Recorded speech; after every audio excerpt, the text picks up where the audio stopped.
अस्सलाम वालेकुम junior to. उम्मीद है आप सब खैरियत से होंगे। बेटा आप सब अपनी इस्लामत की किताबें निकालें। सफ़ा नंबर 39, ये खाली जगह और दुरुस्त गिर्द अल्फाज की गिरद दायरा है। बेटा ये आपने अपने काम किताब के पेज 39 के ऊपर करना है। खाली जगह है। जब तुम्हारे बच्चे डैश साल के हो जाएं तो उन्हें नमाज का हुक्म दो 7 साल।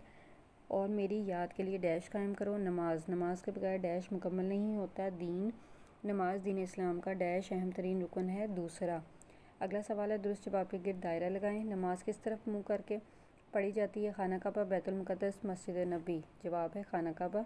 दुरूद इब्राहिमी पढ़ते हैं सूरह फातिहा के बाद, तशहद के बाद, सना के बाद। जवाब तशहद के बाद। सूरह फातिहा के बाद पढ़ते हैं कुरानी सूरत, दुरूद इब्राहिमी या रुकू की तस्बीह।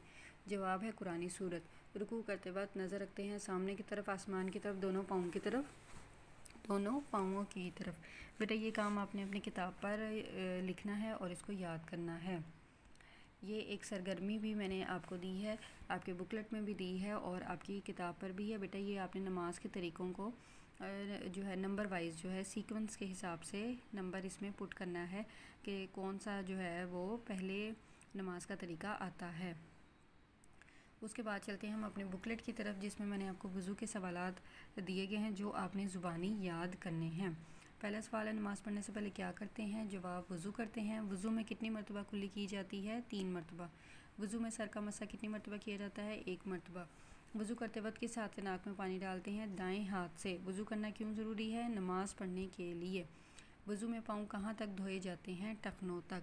बेटा आप ये सब सवालात अच्छी तरह याद करके अपनी मामा को सुनाएं और उसके बाद गूगल क्लास में मुझे अपने नाम के साथ डन जो है वो टाइप करके भेजें। ठीक है, अपना ख्याल रखें। अल्लाह हाफ़िज़।